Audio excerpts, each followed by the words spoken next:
Okay, hello again, everybody. It is, goodness gracious, March 13th, 2025. Where is the year going? It is creeping away so fast already. Um, Welcome to Santa's Magical Fellowship Group. Again, my name is Melissa Rickard, otherwise known as Santa Mel. Again, if you don't know me, do not adjust your dial. I am a female Santa. Um, Tonight, I'm really excited. We have a wonderful topic that I want to just discuss about, just in a fellowship type setting, traditions. Maybe a tradition that's spawned from your childhood, or maybe something that you do each year around Christmas time. And with that, also your favorite moments in the chair or performing, or even if you're in the grocery store looking like Santa and a moment came up. I like to talk about some of those moments because it does shape who we are. A lot of times, I'll go in the grocery store and there'll be a gentleman that looks like Santa next to me, and the kid will run up to him and not me. So I know when you look like Santa, you never turn it off. So I just I got a couple messages saying that people would really like to share their traditions and their moments, and I thought it was an amazing idea. I want to remind people, if you haven't heard the new trivia, somewhere throughout the evening tonight, I will say a sentence, but it will be a Christmas carol. It'll be a line from a Christmas song or a Christmas carol. I promise it's not going to be top 40 Taylor Swift, not that one. But as soon as you hear it, drop the title in the chat. Your name will go in a chance to win a drawing for a free scholarship to School of Santas and or North Pole Cornerstone, sponsored by Tuesday Night Live. So again, each of them's over a $400 value. So, for example, this is just an example. This one doesn't count, but I could be like, I lost it. I'd be like, goodness gracious, joy to the world. Then whoever saw that would like put joy to the world in the comments, and AJ would tabulate who that was, and we'll put it in for a conversation piece to win the scholarship to the schools. So, sound fun? Definitely better than my other trivia. I want to see. I want to see because they caught one last week, and I didn't think they would catch it, but Ted Flynn did catch the rock around the Christmas tree one that I snuck in. So very cool. With that, let's start here. Um, let's see. How about we'll start with Jerry, because you just happen to be in my top left, my friend. What is your favorite Christmas memory, tradition? What's just your favorite thing about the holidays? Well, I pretty much love Christmas since I was a kid. My family is big on getting together at Christmas time. Growing up, that was the big thing. Get all your cousins and aunts and uncles and everything on my mom's side on Christmas Eve, my dad's side on Christmas Day, and we still do that to this day. Although now I'm the old man, not the young man anymore. And running into kids at the store all the time. Obviously, I kind of look like the man. So I get that a lot. And it's awesome. I carry little plastic gold coins. They're wishing coins, and always give them to the kids when they recognize me. And I have them hold it in their hand and then put it up to their heart. And I tell them Santa's always in your heart every That time. And that that is goes over big. Other than that, I had some awesome kids see Santa this year at different events and everything. I did 20 events with Diane at this jingle thing that turned into a failure flop. At least I got paid most of my money, but some of the other Santas got stiffed completely, so that wasn't too good for St. Louis Santas. But so I did about close to 20 events there and 40 other gigs. So I did about 60 gigs this year total, and I just have a ball doing it.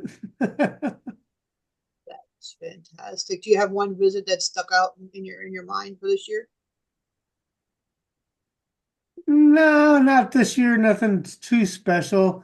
In the past, my most favorite one is I got started doing my grandson's school and church. He goes to a Catholic school and combination church, and for 4 years, I was their Santa Claus and he never knew it was me.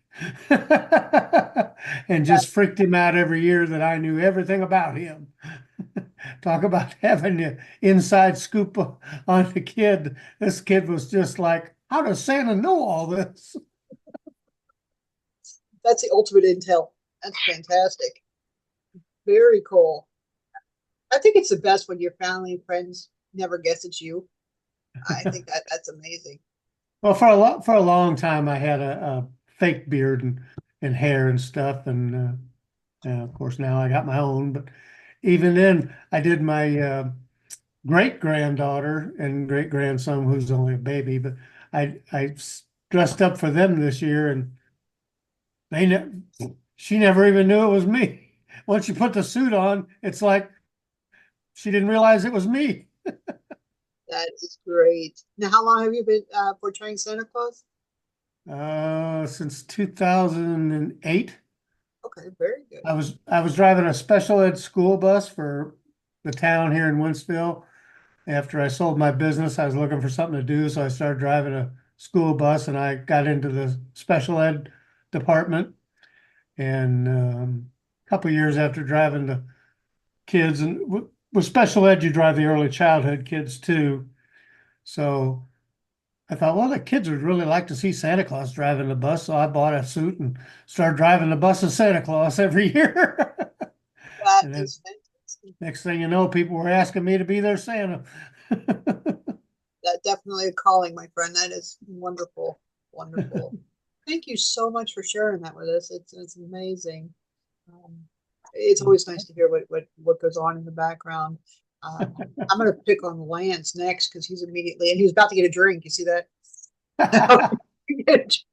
I left mine upstairs. I'm gonna have to run up and get it. I'm getting hoarse already. Go right ahead. Hi, Lance. Well, hello. How are you? I have the drink, but not the cat tonight. She'll come around sometime. If I had a cat, I'd be sneezing. So So, what's the questions, Mel? oh, let me see here. I'm interested in hearing about people's holiday traditions that they have now or when they're growing up, what made the season magical for them. And also this year or any year, what are some of your most memorable moments in the share or at visits? Well, I guess I'll start with oh, traditions. I grew up in a family who had a Protestant mother and a Eastern Orthodox grandmother on my father's side. So we actually had a Yuletide. So from Christmas Eve on the 24th, we would do our normal Christmas, like most every American, but that would continue all the way through Orthodox Christmas, which is on the 6th. So we had an entire week and a half of, oh, there she is, of merrymaking and Dad would always take off from work, so we would also be off from school. So it was a great time for family time. Um, I'll tell you a story about one of my favorite stories about being Santa, and it might be a little bit, it might tick some people off, so I apologize. But probably my favorite moment in the chair was, oh, this has got to be almost a decade ago, but I was excuse me, Kitty. I was doing a sit and snap at a mall, and a teenager came up, and teenagers don't like me. They don't tend to like Santa. They either do it as a goof to visit you, or mom is telling them we've got to get a family picture. So usually, whenever you have a teen come up, it means something. So I did what I normally do and invited her up, talked to her. She was very standoffish, very not making much eye contact. And after talking to her for a while, I simply asked the question, "What do you want to tell me?" And she paused for a minute and she looked right at me and she said, "I need to tell you that I like girls." And luckily for me, I didn't pause a moment and I said, "Well, that's wonderful. So do I. We have something in common." And I just never saw anybody go from shy to exuberant in one moment. And I said, now, what do you want for Christmas? And we went through that process. And that's one of the moments that makes me happy to do what I do. That somebody is comfortable out enough to come out to me and not fear that I'm going to make a decision or judge them. So that probably 14, 15-year-old is now probably 25, 26, and I'm hoping she's living a great life. See, that's wonderful. Just in that little act, you're showing that Santa loves everybody. And Santa is the embodiment of love and Christmas magic. So kudos to you, my friend. Thank you. Kudos to you. You're welcome. What about holiday traditions growing up? Anything? Mine? Yeah. It's the whole Yuletide fest between uh, uh, uh, Christmas and Orthodox Christmas. That's what I thought. You said my speaker's going in and out, so I'm working behind the background down here with a hand trying to move my speakers around. So that's what I thought you said. But that is amazing. Yeah, still to this day, my wife and I will escape down to the beach right after after season is over. So we're still reiterating that take a week off and just enjoy the season. Absolutely. Now, how does your cat do with the Christmas tree? Um, doesn't get phased. We actually don't call it a Christmas tree. We simply call it the kind scented cat toy. That is great. I know when I had cats, I would always find my black cat sleeping in the top of it in the morning when I got up. So very Well, it's a good. wonderful scratching post. Absolutely, and she's a pretty kitty. So And she knows it. well, I'll say that's like my terrier. He knows it. He's a prima donna. So well, thank you for sharing that, my friend. Thank you. Sure. Thank you. Example of love Santa can give out to folks. That's important. How about Santa Sebastian? Tell everyone where you're from again, my friend. We have a long distance traveler tonight. Yeah. First of all, my name is Santa Sebastian. I'm 26 years old. I'm from Santiago, Chile, from South America. And well, last year was my first season as Santa. And last year I went through a lot of stuff.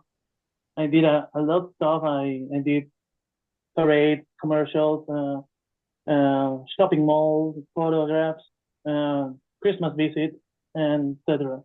Some of my Santa friends here in Chile told me that everything that I did in 1 month, in one season, they did in 10 years. Wow. That's awesome, man. Yeah. And I can see your face light up. Really enjoy it. Yeah. For being the first time, I really enjoyed it. I was preparing for 1 year straight with a personal Santa teacher here near my house. So no, it was amazing. It was an amazing experience. I'm gonna repeat it this year again, until I die, of course. Do you mind if I ask, since you're in the southern hemisphere, what's the weather like for Santa in Chile? Oh, you don't want to know. We are in the middle of summer, my friend. We celebrate Christmas in the middle of summer, but every Santa has to be with their complete red suit. Not a lot of agencies who contract us want the summer Santa version, but we do have a summer Santa just for us. It's kind of true in the northern hemisphere, above the equator when it's winter there, below the equator it's summer there. Now let's turn that around. When it's above the equator, when it's summer, up here, it's below the equator, it's winter there. Yeah. And I bet you that's a great opportunity for us to wear the whole suit for Christmas in July, Yeah. How warm does it get around Christmas? Sorry? How warm does it get around Christmas for you? Oh, when did it get around? Well,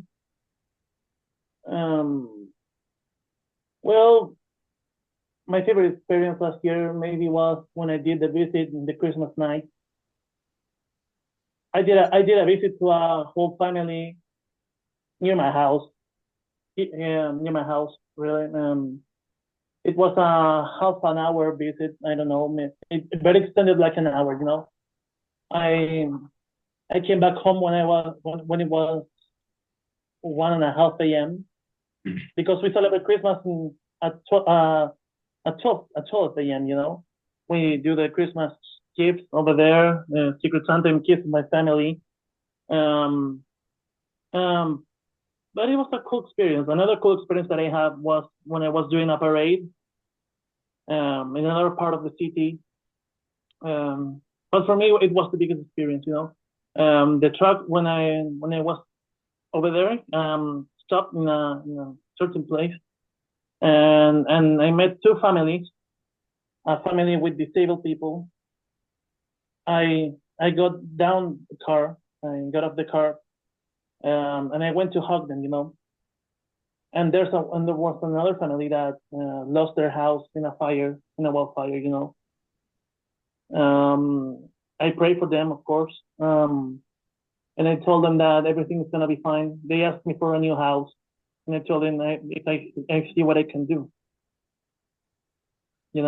For me, it was a great experience, a great experience. That's Sorry, I'm at work right now. no, but and it touches your heart. You sometimes as Santas we're there at the very first visit with Santa, the very last visit with Santa, and some of the most heartwarming visits at all. And to be there just when a family lost everything they had, just to give that comfort, that is wonderful. Do you have any Yeah, tradition growing up at Christmas? yeah. Especially here in Chile, we had a special tradition that 5 minutes before 12 a.m., the kids, and their moms, and they're going to take a walk for the night to search for Santa.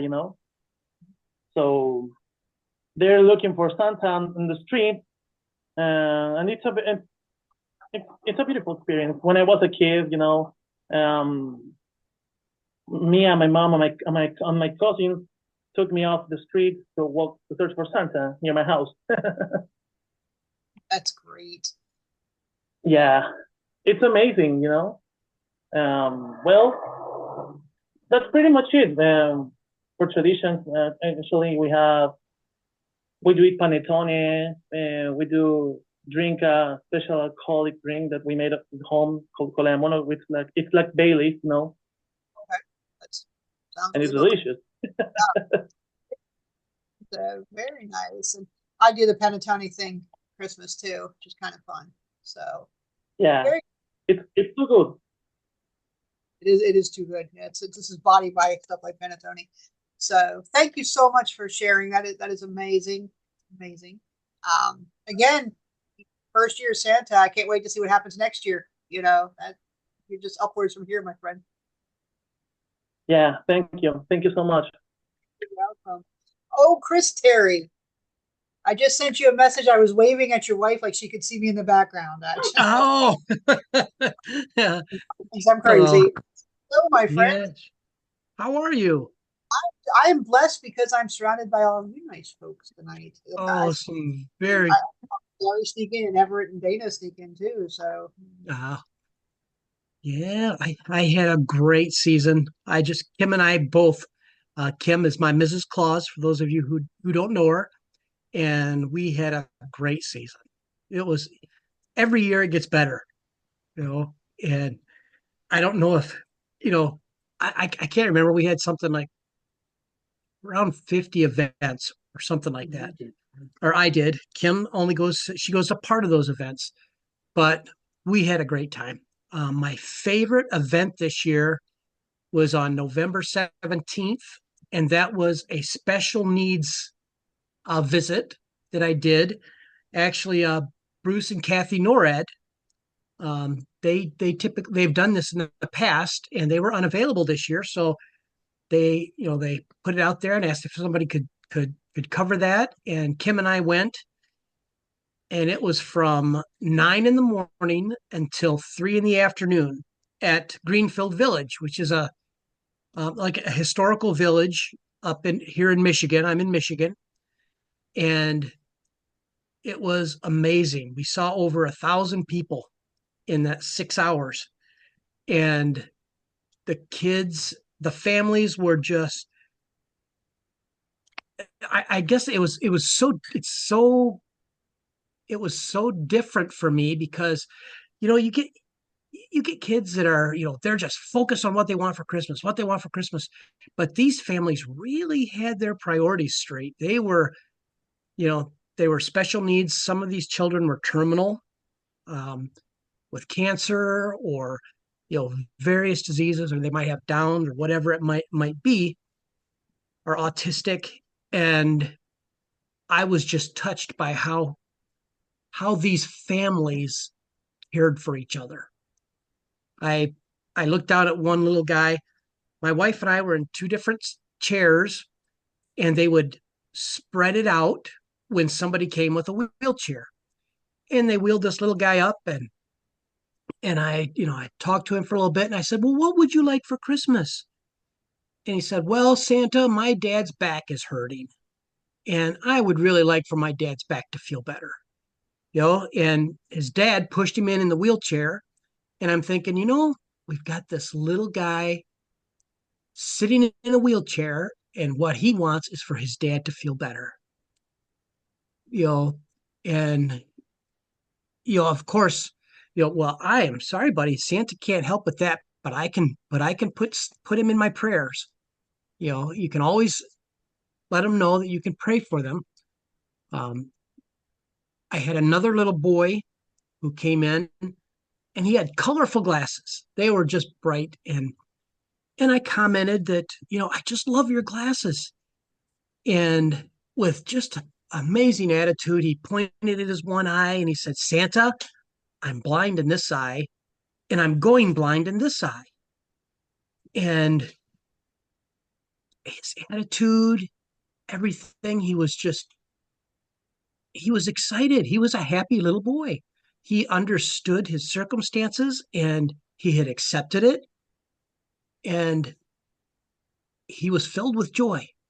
It was just beautiful to see. Um, and then I had another. That was, like I said, this event just touched my heart more than anything. It was a charity event, and of course we did it just to do the event. And but I told Kim afterwards, I think this was the absolute most rewarding event I have ever been a part of. But the other child, I could go for hours. But another child, um, his name is Lucas, and he has, I can't remember the name of his ailment is this long, so I can't remember it.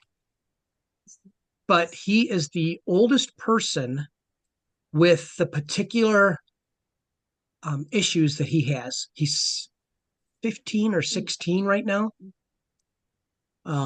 But they wheeled him up. He was in a wheelchair, and his big brother picked him up and put him in my lap, and he was just smiles from ear to ear. And he has a problem communicating, but we communicated, and then when he was done, his big brother picked him up and put him back in his chair. And from what I understand, he can do anything as long as his big brother is with him. He scuba dived, he skied in a special chair, but as long as brother is with him, he can do it. And it was relationships like that that just really made that such a special event. It's beautiful, Chris. That sounds like such a passionate event, not just for the people that visited you, but you as well, you and Kim as well. Oh, unbelievable. We're such ambassadors of that Christmas love and magic, and I know those kids walked away with a smile on their face. I've known you for quite a few years now, and Chris is one of the Santas I want to visit as a kid. So, so thank you so much for sharing. Any other childhood traditions that you did? Childhood traditions, not a whole lot. Christmas wasn't real big at our house. I mean, we celebrated. We had our Christmas tree and the gifts. the biggest thing for us was just visiting our cousins and our family. That was probably the tradition that I liked the most. Is we always used to get together for Christmas dinner and with my cousins. We only had a few. My dad had two brothers that lived up here. Our families are from Tennessee, and my mom had a sister that lived up here. But we would get together with my dad's family and my cousins, and we would just have a ball. So, And it's all up here in Michigan. yep, all up here in Michigan. You're really walking around in winter wonderland around Christmas, man. I can only imagine up here. I heard that Oh, it's a lot. I haven't only one Christmas. I've only been here for 2 years, but we had snow the Christmas before last, so pretty oh, cool.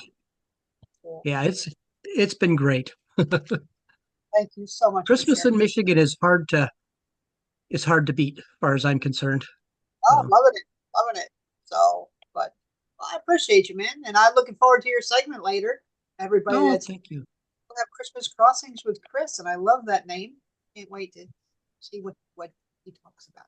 Awesome. So Yeah, I'm hoping to learn a lot from people this during this segment.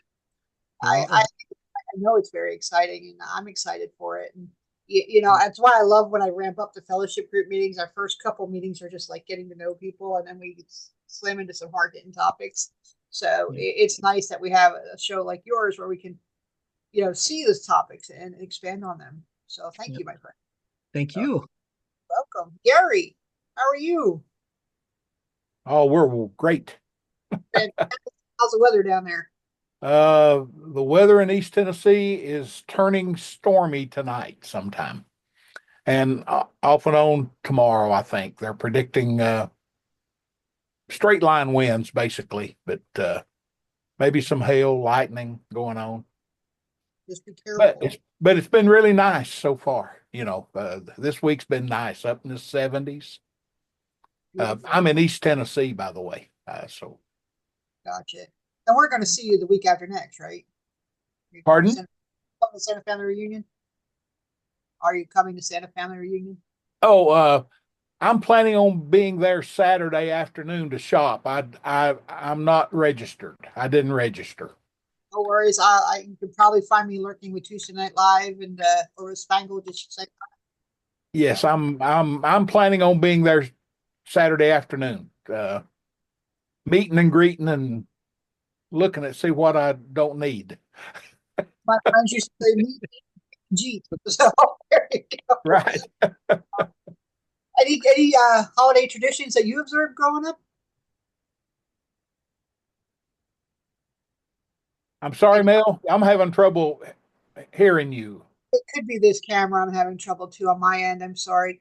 Um, any holiday traditions that you observed growing up?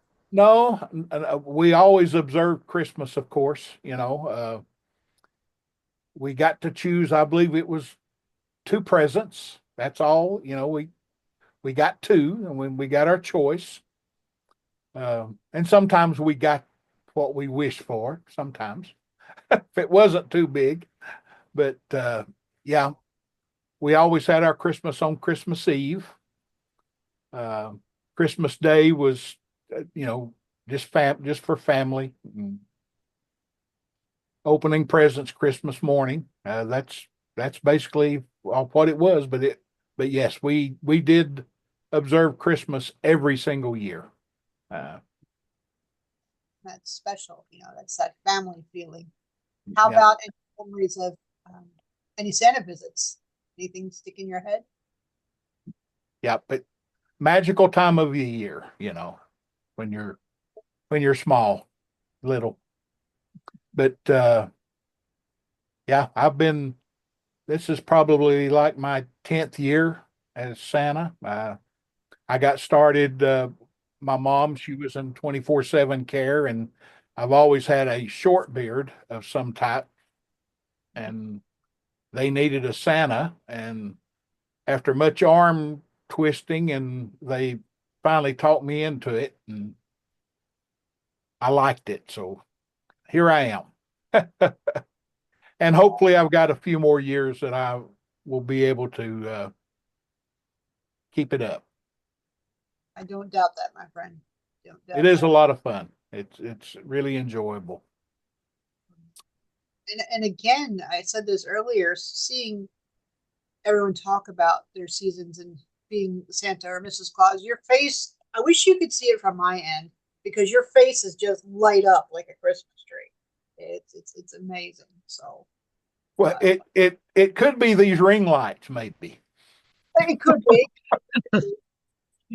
Oh, but now I think no, you're an awesome Santa. So, but I appreciate you sharing, Gary. I really do. Well, So, you're very welcome. Thank you. fantastic. You're welcome. Let's go over to Lewis. Hello, my friend. Hello, Mel. Hi. So, any Christmas traditions that your families like to stick with over the years? Sorry, I had something in my throat that I had to get out. No, no, no worries. We need you alive. It's all right. It was just some phlegm. Well, I can't think of any at the moment. But what I do remember is recently he when I visited family he for Christmas they watch this animated movie on Netflix called Klaus, Okay, I'm familiar with that. Good. which is a sort of origin story he about well semi origin story about Santa Claus. Okay. That sounds fun to watch. So that's kind of like a thing that you guys normally do. Well, to be fair, her I don't watch it. But the others do. Okay, that's good.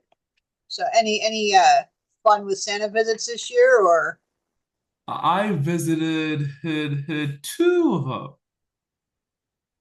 okay, very cool. One at the mall near a Macy's. He's he's he's big coincidence. It's a starting point. See, there you go. It makes you Santa. Did you have fun? Yeah.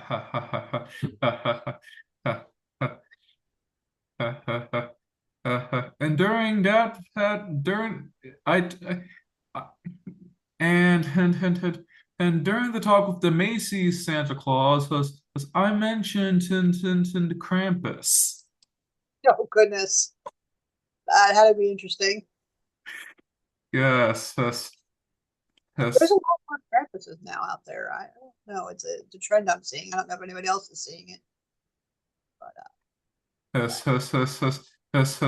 The Macy's Santa had to do something to send Krampus away. He he at the mall where he was working hing, hing, in order her not to scare her the children. nice, very nice. Is it, so the Christmas season's pretty busy in your area? Now you're Well in Florida. well that's hard to tell. Gotcha, gotcha. Well, it sounds like My you had my second and the second time around when I was visiting family. And I got dressed up for that occasion, and and as my Father Christmas character, completed my holly wreath. that is very good. You'll have to share some pictures on the website, my friend, on the Facebook page. I'd love to see that. I believe I did. But then again, I don't remember. No worries, no worries. Well, it sounds like I'm just excited. I love that look with the holly wreath. You know, Yeah, different people bring joy to the world throughout many different ways they look and many different personas, and I just love that holly wreath. So fantastic. Well, I thank you for sharing with us. I really appreciate you. So thank you, dear. think nothing of it, Mel. I'm gonna hop over to Data and Everett. Hello, my friends. Long time no see. How are you? Uh, We're great. well, she's As great. well. I just turned 60 and I feel like about 14 miles of bad road. So, you know, I can officially say he's a decade older than me now. until Fucking I, don't work it. yeah, Goodness gracious. no, off season, I've been working on, addressing some precancerous growths on my cheeks and my forehead. And, so I've treated them and they turn bright red and I'm done treating them. So now I'm hitting them with some cream. And and then I burned my hand on some bacon grease. So I just batting 1,000. Goodness. You're taking a page out of my book, my friend. Let's not do that. Well, I'm hoping I can take shoulder the load for a little bit so you have a chance to heal up there. I appreciate it, but imitation is sincere form of flattery. Let's not. So I am so glad that you're here tonight. Let's think of nicer things, and I'll be keeping you in my prayers. I hope that you heal up and everything, and always Yeah. love you. Um, how was your most memorable visit this season? You did a lot. I know I kept following you guys on Facebook. My head was spinning. Did do a lot. Um, I think our most memorable is we got to go to the NICU at the Children's Hospital. And the first day we got to spend time with the older children and read to them and hand out some presents and then go room to room and take pictures. And then the second day was up in the little tiny The neonates. the neonatals and we took pictures with 93. Yeah, there were 93 babies in that ward that day. And the smallest child was 10 ounces. Goodness. Tiny. And the thing was, is that little child was deemed healthy enough to go home with his parents. I'm like, 10 ounces, that's a steak. That's like, Mm.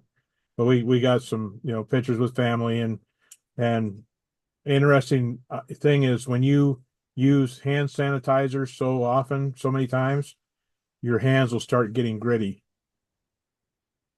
They will. Don't know what it is, but the staff said yes, that'll happen. You just have to wash your hands and start over. But interesting. But that was the most gratifying thing I think for me. Yeah, it was definitely rewarding. We'd never done that before, and we reached out to them, and they were so excited when we walked in. They go, "We've never seen anybody look that good before." So, and all the nurses kept asking them, "Where did you find them?" And they go, "They found us." So, That Yep. is yeah. that is beautiful. Like I said earlier, sometimes you're the first visit. Oh yeah. Yeah. And I know working with inmates, back when I used to work in the eye care business, we would go over and see the neonatal babies. Mhm. Yep.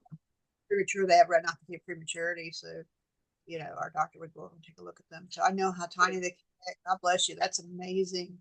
Yeah. It was very rewarding. We're looking forward to doing it again. And we've been in talks to go and do something, in the summertime too, bring ice cream or whatever to the kids. So That's lovely. That is great. Oh, How no. about any family traditions growing up? I'm sorry. How about any family traditions you had growing up for Christmas? Um, let's see, what do we do? A lot for us, we were a small family in New York, so usually it was like Christmas Eve at my grandma and grandpa's, and then Christmas morning at our house, or vice versa. We would go out and drive around and look at lights, and then miraculously would come back and Santa had already been there. So we got to open our stuff up that night, Christmas Eve night. So, and then we'd go to my grandparents and would spend the whole day over there. So, My childhood was in Montana and South Dakota, and back in the 70s. And the only time I remember seeing Santa was ringing the bell at the with the Salvation Army kettle, and that was the only time. I've asked my family members if they ever took me to see Santa, and they said no. So that we would gather around together. As a child of a divorced family, I would have basically two Christmases, um, and which was kind of nice as a kid, but still miss family. But open presents on Christmas Eve, and then Christmas Day, Santa would come, and then it was game on. So Beautiful. And look at the love you get to share now with the world mhm. because of that. Oh You yeah. know, Johnny never saw Santa until he was 50, 50, 49 or 50, and it was Michael Howe. So there you go. But you know, so I What a great first Santa. hope to visit on That's, camera for my that's what late. I'm talking about. Yeah. Yeah, it shows the kind of person you are. You just picked in that love from that family, and you carry the torch of Santa, and that's amazing, my friend. Yep. Right. Lewis had a question. Hold on, I had to unmute myself. Mhm. You won't mind if I share something with you? Sure, what do you have? A photograph. Okay, you should be able to share it. Hold on. Hun- hun- hun- hun- hun- hun.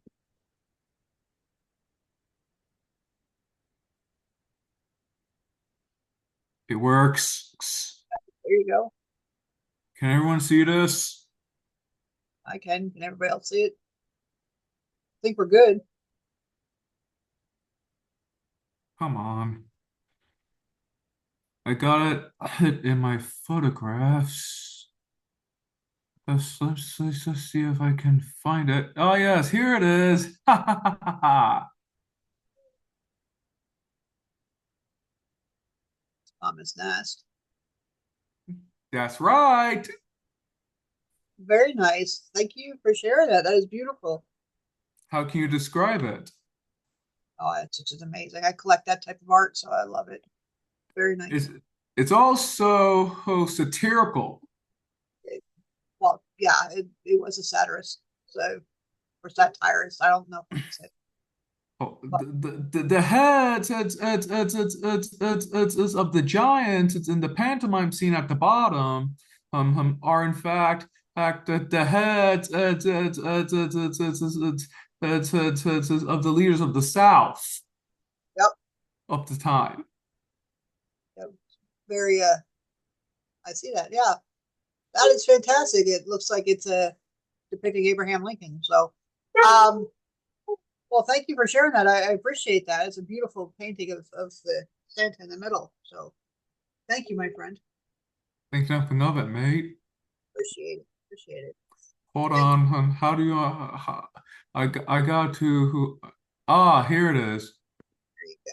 Thank you. I appreciate that. And let's hop over to Miss Diane. How are you doing, Miss Diane? Thank you, Chris and Dana, by the way. I'm sorry about that. Thank you for sharing. Diane, how are you? I think you're muted, my friend. I did mute. Sorry. I ran in to grab something to eat. So sorry. What's wrong with that? It's a fellowship group. You could share the computer, I'm sure we would. Yeah.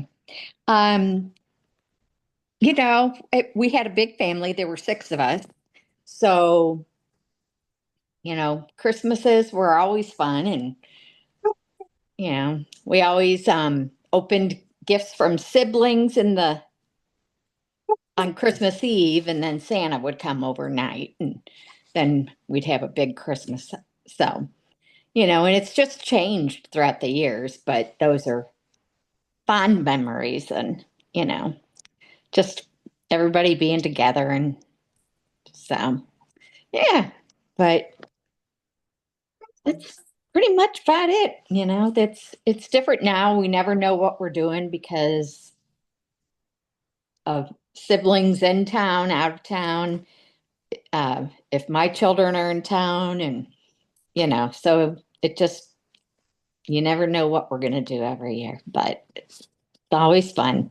We always do end up having a dinner Christmas evening night. The last, I don't know, 6, 7 years at my brother's house, which is a rectory. He's a priest. So we always go to his rectory and have a big family dinner, which everybody always makes. So that's always good to end it that way. That sounds So, magical. yeah, yeah, it was Hey, awesome. revisit stick out this year? I know you did a lot as well. Yeah, yeah, I did a couple concerts, Christmas concerts that, in between, in the beginning, before the concert and intermission, I did a couple of those. People could come and take pictures with Santa and me, and um, I did a cookie exchange at someone's house, and I did a cookie baking at a bakery. They did a cookie decorating, and they asked me to come, and so yeah, I was thrilled. So Exciting. The smile on your face says it all. So yeah, no, it's been fun. So fantastic. I'm glad that you were sharing that with us.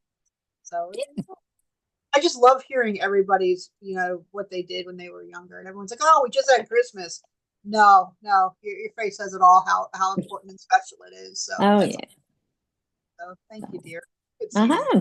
Welcome. Our friend, our upstairs neighbor. Hey, Paul, how are you? Or mute. Got to push them. Okay, I look. Oh no, we're doing great. Now I grew up as a farm kid, so we didn't get to do any Christmas presents, unwrapping, or anything until after the chores were done. That's kind of well, yeah, it was part of growing up. And then yeah, I was you couldn't just attack the presents. It was you were given one present. All your siblings were given a present, and you each took the turn opening up your present, showing everybody the present, and that's how it went. And if there was a lot of presents, it could take a little while. So, and uh, and then it was down to our cousins in Dundas, or they came up and visited us. It was pretty much how it worked, and get together with each families over the Christmas between my my mom and dad's families, and then we got when I got married and spending time with the in-laws and other cousins, and it was for a few years it's a kind of a whirlwind getting together with everybody, but we still do it with the family every year still, and yeah, this year I have the one of my another Santa friend of mine. He asked I could go and visit his granddaughter because she's 6, and the question came up, Papa, you look an awful lot like Santa. So he asked me to step in and be Santa for her so that to help her keep believing, and she did well because and my wife went with me, and as Mrs. Claus, and we give her a story and good pictures, and everybody was quite happy. So that like when you get asked by another Santa to, can you be Santa? It kind of felt nice to me. I like the ultimate compliment. Hey, can you be Santa? Yeah, there you go. So now, Paul, when do you do your breakfast up there? My breakfast? I know each year, don't you have a bunch of the Santas get together and you have like a big Oh, no. We have our gathering coming up on 26th of April. Okay. With the little get together that, yeah, that's coming up. Yeah. I knew it was coming close, so yeah. Wasn't Yeah, sure and it's the same meal. They're getting cranberry chicken and rice and tossed salad and mixed vegetables and pie. So they were happy with the meal last year, so they're getting the same thing. Okay, we might have to come over the border for that. That sounds great. Well, yeah, if you got your passport, you're more than welcome. Thank you. I do have a passport. I have to grab some match friends to go. And anybody else, we definitely want to come visit. Yeah, well, yeah, because it's well from where you are, you're looking at about 6 hours, I think, maybe, or maybe not quite, maybe 5 hours or so. Well, how far are you from Detroit? I'm 2 hours from Detroit. Yeah, okay, and then you add about 3 hours to get in, so you're about 5 hours plus time at the border. Not too bad. That we call that down in Arkansas. That was going to the grocery store. So no, got you there. So Yeah, okay, and then best of luck to you, yeah, Bob. well, you can. Yeah, we'll keep it. I'll have Mike add you to the list so you get a knowledge of what's going on. You can join the municipality. That'd be great. I would love it. Thank you. I'll have Mike send you a link tomorrow. Perfect. How's that? Okay. Thank you. Just gonna go kidnap Chris and and a couple other MAPS members and just shoot for Yeah. the border. So There you great. go. Sounds good to me. Where's it at? Where's It's in Hamilton this year, Chris. Hamilton? Yeah, you're coming from London, right? I'm Leonard, which is um, about an hour straight across from St. Clair, Oh, okay. Michigan. Yeah. Okay. So yeah. On the Okay. border Yeah. there. So yeah, it's yeah. With yeah, we'll I'll get everything. I'll make sure. Like Mike has more how to set things up and send it. I'll get send the right links in that. So I'll get Very it good. to I'll have him put it up on the fellowship page when we're having it, and then you can look and go from there. That would be fun, Mel. That sounds like a road trip to me. Sounds like a road for sure. You know, That was it's basically a meal and chat, and we've got a gentleman coming in that does costumes. I know that for sure. And then there was somebody that's more a recruiter, but going to be handling more of those in Ontario than that. So we get a little bit of stuff. It's not going to be in them. Then anybody that comes in, say the night before, we're looking at just having a small get together somewhere just to socialize. well, thank you. And before I hop over to Ken, who's working very hard in the background, I can see him standing and wearing a respirator. I do want to put it on the radar that in 2026, I am pleased to announce we'll be doing a Santa's Magical Fellowship group uh, event. Not necessarily a school, but kind of like a meet and greet. It's just a matter of where we need to have it. You know, I'm certainly not going to make everyone drive up here to Michigan. So we're going to find a central location, and already we've got over just with the little teaser that I was talking to other people, we already got about 70 people interested. So, and I haven't even mentioned it to anybody yet. So keep that on the horizon. So 2026, if you could suggest any areas, we're looking at just getting together for like a weekend and see how everyone is. Definitely not a lot of money. But, it'll be nice to get our group together. We're approaching 1,900 members. So it'll be really good to just hang out and get to know some people and have some fun. So perfect. Just a little teaser. I'll be dropping more about that down the road, but you know me, I can't keep my mouth shut. So there you go. Ken, how are you, my friend? What are you working on? Well,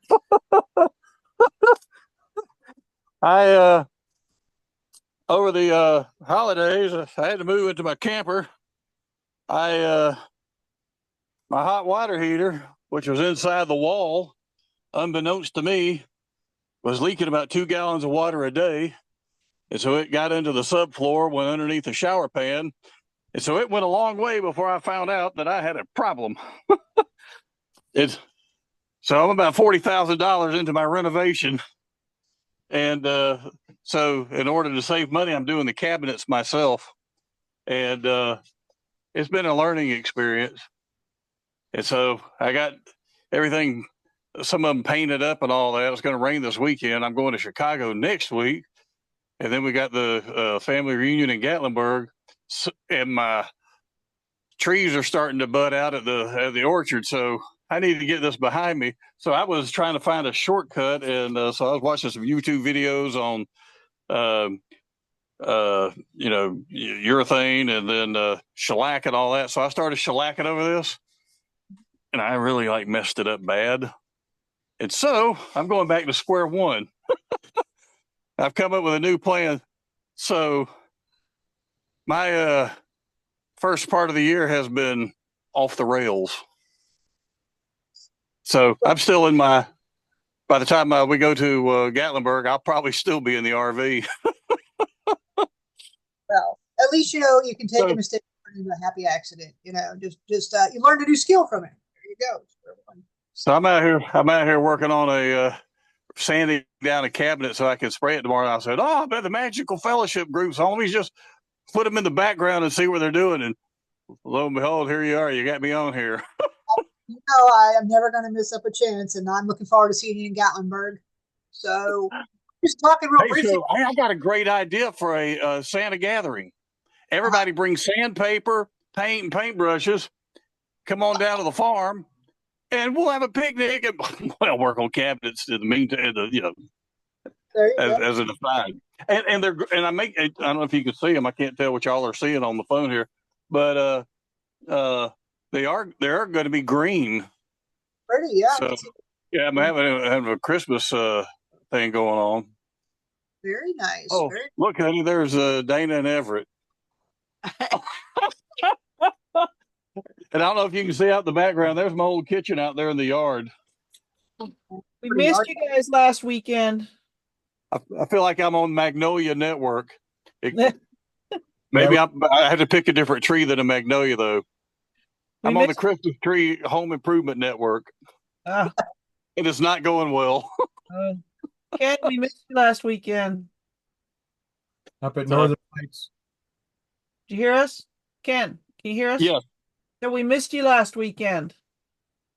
I missed you guys too, but I've got to where I don't do the spring session. I just got to do the fall because of my trees and stuff. But this year, last year I was with the chainsaw during the spring session, and but this year we made enough bonus where I am going to rent a bulldozer, and I'm going to finish off the rest of the sweet gum trees, and by this time next year I'll have the chestnut orchard. Although I had my best harvest. I got like 100 pounds this year. So it's the year before that was 10. So I'm almost to the point where I can sell my chestnuts. But I can, but it still doesn't stop me from singing chestnuts roasting on an open fire. I've never had a chestnut. Isn't that terrible? Never had a chestnut. I must have to try one. Well, I've still got some in the refrigerator, but they're getting older. Chestnuts are a water-based nut, not an oil-based nut, and so they'll get hard. And so I only sold a few pounds this year, and but I've been taking the chestnuts and grinding them and making chestnut flour. And what I'll do is I'll mix that with 1 cup of Kodiak protein pancake mix and 1 cup of chestnut flour. And on Sundays, I have chestnut pancakes. That sounds amazing. That sounds good. good. I don't know if I have room, but I don't know how good they'll be. But if I have a few, I'll throw some chestnuts in and bring them to Tennessee. We'll be there. Save us some. Any good to me. Attracted to? Well, I don't know. Like I said, they were harvested in October, so I've had them in the refrigerator, so they'll be dry. I don't make any promises on them, but maybe I'll throw a few in and bring them. That is awesome. Thank you. Otherwise, we can all grab sandpaper and paintbrushes and start heading down that way now. Sure. Yeah. Hey, and Mel, if you want to come on down to where warmer weather and get down here ahead of the thing, bring sandpaper and we'll put you up. No tricks. I got some respirators for sandpaper. I got some sanding wheels. We'll have a fun time. I don't turn down any help anymore. Don't work too hard, okay? Well, like I said, I knew y'all were going, but I have to use every ounce of daylight that I've got available to me because time is I don't know what's happening. Time is going, and I haven't even really been making any. I haven't even been in a leather shop. I don't know if I can get into it right now. So I'll get back to normal in June. Oh gosh, well, I know you're busy. Thank you so much for talking to us. I didn't mean to put you on the spot, but I'm glad that you tuned into us. And hey, my hands were getting sore with the sandpaper, so it made for a great opportunity to stop for a minute, and take a break. Sure, my friend, I'll see you in Gatlinburg. For sure. I was just going to say real quick, Everett, I went to um, Northern Lights for the first time for the spring session, and it was a great school. I had a great time. I've Jumbo and Rance, Great Lakes Sands Oh man. have recommended that I go for a while, and I finally made it, and Well, it was a great time. well, my thing is, I know that like the TNL and they have the North Pole Cornerstones and Spangle does his thing and all. So I don't really talk about the Northern Lights too terribly much on here and all, but it's in my backyard, so it is the first school I ever went to after I got called to be Santa, and and so it has a special place for me. But I tell you, if you come in the fall, Everett brings a big air guitar, and Kenny Hydock and myself and a couple other Santas. They call us the red suit dudes, and we dance as ZZ Top. And I bring some of my puppets. And last year, I think I freaked Dana and Everett and Santa Rick out because I have a Mrs. Claus puppet that I was dancing with. Dana got some really good incriminating photos and video. And so there it is. the fall session is off the chain. I'll definitely have to experience that. Yeah. Yeah. It's a lot of fun. Oh, there's Everett's guitar. Yeah. Original Red We Rock. That's where Everett came down, brought his air guitar, and had on a long wig and whatever outfit he had going on there, and he looked like a Santa fresh off the beach. So we dubbed him the Surfing Santa from Savannah. That's right.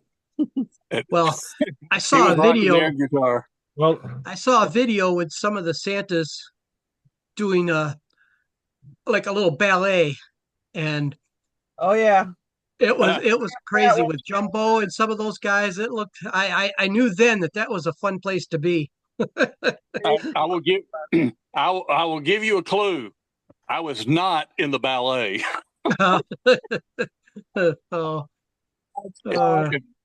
If I'd have been out there dancing, they'd have changed it to the butt cracker because I'd have fallen.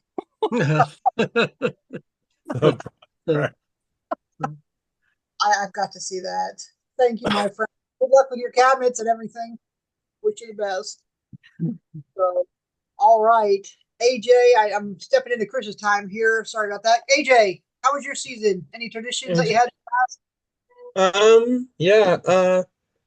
Did special needs. I'm sorry, my mom was talking to me. Hold on one second. Jeez.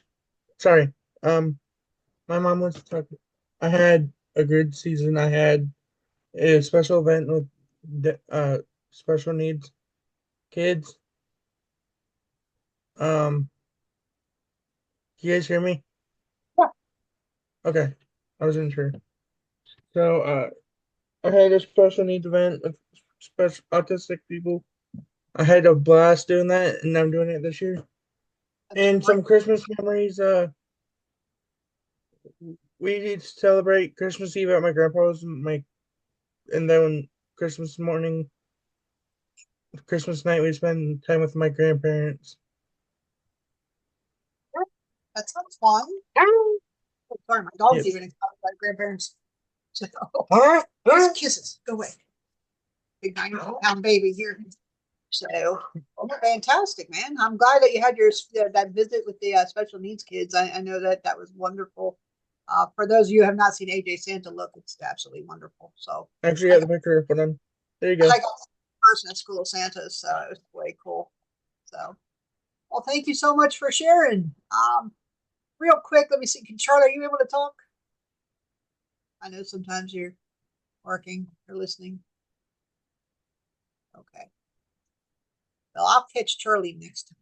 Put Charlie in the hot seat next time. Well, guys, do you believe it's after 8 o'clock already? I'm already encroaching on Chris's time for his new show. Thank you guys so much for sharing your traditions, your memories, the fun things and the memorable things about your visits. again, these are all examples of Christmas magic. And like I tell you every night, you are Christmas magic. Look in that mirror when you get off the call, and when you see your reflection, be reminded of that magic that you bring to the world. I'm so proud of each and every one of you. Remember, you are Christmas magic, and you are the keepers of that Christmas magic. Until I see you next time, may visions of sugar plums dance in your heads. And I'm going to turn the show over to Santa Chris for Crossings with Santa Chris. Chris, I'm going to make you a host right now, and I'll let Chris close out the show. And I'll be having this on YouTube and Facebook this afternoon. Oh my gosh, this evening. So, all right. Thank you. Bye, guys. Bye bye. Yeah, I'm excited. I've got a topic today that what I wanted to talk about was the Santa support system. You know, I don't know about you, but I could not do this on my own. I'm fortunate because I have a Mrs. Claus that helps me and keeps me in line and keeps me organized and everything else. So that's a big benefit to me. But I'm just wondering who else is it that supports you doing your Santa? Is it parents? Is it children, grandchildren? It can be so many people. I've got support from not only from my Mrs. Claus, but both my mom and my mother-in-law are very supportive. My grandkids love it. My daughter. So I've got all kinds of support. My grandson was actually Grinch this year at one of our events, and he had a ball. He's 15, and he had a ball. He had the kids eating out of his hand before it was over with. So it was a lot of fun. But, I just wondered who is it that is your support system? Who is it that helps you do what you do as Santa or Mrs. Claus? So anybody want to share? Yeah. Yes, Everett. We do, of course, talked about, my wife Dana, she's my Mrs. Claus and my main support. But we do get a lot of support from my oldest daughter. She is kind of our logistics elf, and she has picked up, helped deliver and pick up props and from setups when we've had to, rented them out and set them up, but we couldn't tear them down because we had to get up and go to the next event. And she'll show up with my truck and take everything down, transport it back. She's been, a elf at major events to like photograph or get comments, or she found another Santa within 50 steps of us that showed up, came up on a traveling tour trolley and set up camp. And she was instrumental in getting him to get back on the trolley and go somewhere else for a while. So, oh wow, so then she's your bouncer too. Yeah. Oh yeah. All right. But I think it's a lot of, in a general support mode is family and friends. Your friends are your big supporters, and keep you up and going, hey, great, where are you going to be? Or we can't wait to see you, or we saw you here, or just the other day, one introduced brought their kid up to me, a little girl, and I was at Joanne's Fabric, and I was able to interact with the child and talk to her about the Easter Bunny, coming in. Oh, that's where the support system for us is. Oh, that's great. It's nice that it's not just the two of you, that there's a your whole family. Yeah. Our other daughter and her husband, when they're able to help, they'll help as well. They're real good about getting the word out. If anybody's looking for a Santa, I mean, they're constantly on Facebook or or Instagram or what, if anybody's asking or if they're looking or a photographer's looking, they are constantly, going, hey, Santa Everett. They're constantly tagging us. So we've got a lot of jobs from them, just putting the word out. Wow. Yeah, that's great. My son, it's funny because my daughter and her children are just all about it. They love it. My son always thought I was a little bit on the crazy side. And you know, he's a good judge of character, so I can't say that I would disagree. But you know, it's kind of funny though. Now he he he found he was online and he was applying for something, and come to find out where he was at on the website, the guy had a picture of himself and his son with Santa, and it was me. And my son sends it to me. And he goes, "This is you," you know. And now he's getting to be a bit more supportive. Oh yeah. He's actually telling some of his clients, "Hey, if you need a Santa, you know, I know a Santa." So he's They're real proud. Say my mom and dad are Santa and Mrs. Claus, and they're like, "What?" And then they'll show pictures, and then they're like, "Oh my gosh." oh, that is great. Yeah, it's a lot of fun. Yeah. No, I was going to ask, maybe Jerry. I was, you know, do you have a Mrs. Claus that you work with, or No, I do not. no? I'm pretty good friends with Diane Vine, who was on here. I don't know if she's still on here or not. Oh, If I ever okay. need one, I have one available, hopefully. Very good. Very good. But my wife doesn't really want to have any part of it. Now she helps me out. Don't get me wrong. She supports me in 100%. But no, she's not into it. As they Yeah. say. Well, you Not know, it's everybody does it. no, no, but you know, she supports you, so But my she makes it sons and my possible. mom and my whole family, they spread the word just like you said, and I get Oh, lots of word of mouth through the family for sure. oh, that's great. Yeah, but you know, they tend to encourage, even if, you know, like you said, your wife doesn't, you know, do Mrs. Claus, but she supports you and she encourages you, I'm sure. Oh yeah, oh You yeah. know, She's good so people, oh, but that's she's awesome. she's got sciatica and stuff. It's kind of hard for her to get around and stuff, but she does have an outfit. Oh, yeah. I just gotta talk her into putting it on and coming with me. Just in case, huh? Yep. Yeah. So, well, it was funny. My wife, when I first said I was going to do this, I was going to Charles Howard the first year before I even started doing Santa. And she said, "Well, if you take it serious, you know, then maybe next year I'll go with you." And, you know, and, you know, I call it almost like a disease. Once you get it, you are hooked. You can't get rid of it. It's just I so, I went to I've been doing this for since 2008. Last year was the first time I went to school. That was School of Santa because it's Branson in my backyard. oh, That's only about a 3.5 hour drive from me. So I said that's the closest one. I did sign up for Charles Howard this year, so I'll be up there in the fall. oh, very good. Very good. What did you think after, you know, you were doing it since 2008? So you had a lot of experience. What did Oh you yeah. think when I you was really did all the on the school? job training. I really didn't even realize the whole Santa community was out there as much as it Oh, was, yeah. you know. Yeah, you know, I was I guess I amazed. had to retire and really get into it, you know. Oh, there you go. There you go. But did you find that you learned a lot at the school, even after doing that for so long? Oh yeah, oh yeah. I love listening to other people how other people answer certain questions is yeah, I pick up so much new stuff from them because there's always new questions coming out every year. Oh, yeah. That's amazing. And Oh, oh, it yeah, looks there's like, always something to learn. oh, yeah. I mean, no matter, you know, I'm finding, you know, I've only been doing this for 4 years.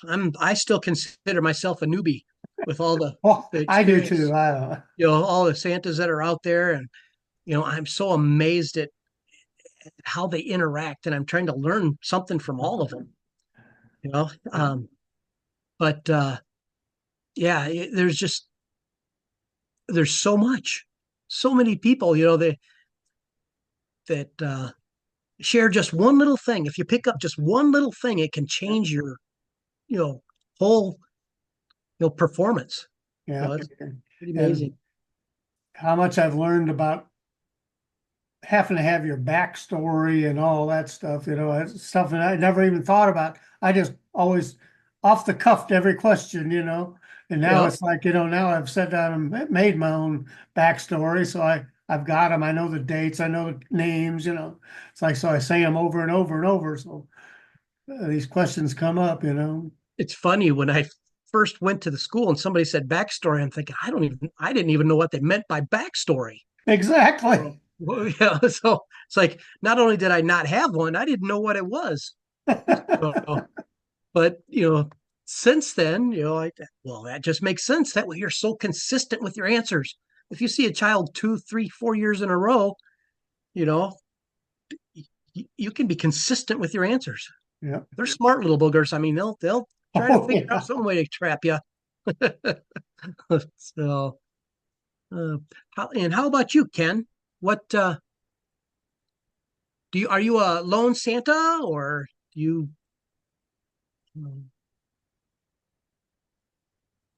There we go. There I'm you on my phone, so I was trying to find the unmute button. Ah, No, actually, the uh, when I first got into this, uh, uh, I one of the things we had a mall across from where I used to work, and I was there one day, and when they were changing out the Santa Clauses, and the Santa came out and he had on a parade robe and all this, and this was probably back in the '90s, perhaps, what have you and all, and I was kind of mesmerized and taken aback. And I almost had this reverence for these Santas, like, oh my goodness gracious, I never perceived, myself of doing that, and I had them on this exalted pedestal, I suppose, and then as y'all know, I do chestnut trees, and so during COVID, my wife and I said, what if we did, chestnuts roasting on an open fire and all that, and it looked like Mr. and Miss Claus to sell the chestnuts, and like, all right, well, I'd never grown my beard out or grown my hair out, but we're on lockdown, so let's see how this thing goes, and so my beard didn't normally naturally white or anything. And so I was wearing these, the Christmas wrapping paper suits that you see with a tie and the looks like, festive stuff. And we were going through a time where nobody in the house was real into Christmas. So I started wearing these suits, and I started calling myself Ken Kringle. I was Santa's brother because my beard wasn't white. And I'd always tell people, I said, oh yeah, he gets into the eggnog too much, so I'll deliver the toys. He gets all the credit. I said, life of the North Pole isn't any more fair than it is here. And so that was my thing. And then I had a special needs girl saw me at a Walmart when I was picking up some stuff for my wife on the way home. And one thing led to another. I went to the spring session of Northern Lights, and it kind of became Santa Claus. So my wife, who is a wallflower, and nothing like me. I've been a radio disc jockey, a mobile disc jockey. I've done singing telegrams. Uh, so I was always kind of out there, yeah. and so it was natural for me, but not for her.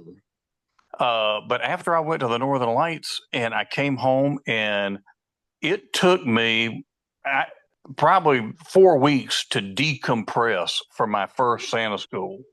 And I think she saw how Santa school changed me, and how I was like I said, I wasn't looking for this. I felt called to do it, and so she said, you know what? Let's go to the fall session of Northern Lights. I'll go with you, and she did, and that's where she met Dana, Becky Stratton, some of the other ladies that are in the community, and they took her under her wing. And there's Dana, and so they had Mrs. Claus breakout sessions and stuff, and so Dana and her little group brought her into the fold, and so she's been my Mrs. Claus, and I'm generally the one who's out there doing the magic, doing the puppetry, a master storyteller, and all that kind of stuff. And she's kind of like the magician's assistant. and all. And so she keeps me on track, keeps my logistics going. She watches the time for me. And then, obviously sometimes the crying child or some of the girls just naturally flock to her. And so she's my go-to. And if we have some of those emotional situations or whatever, she's there for me to decompress with. Uh,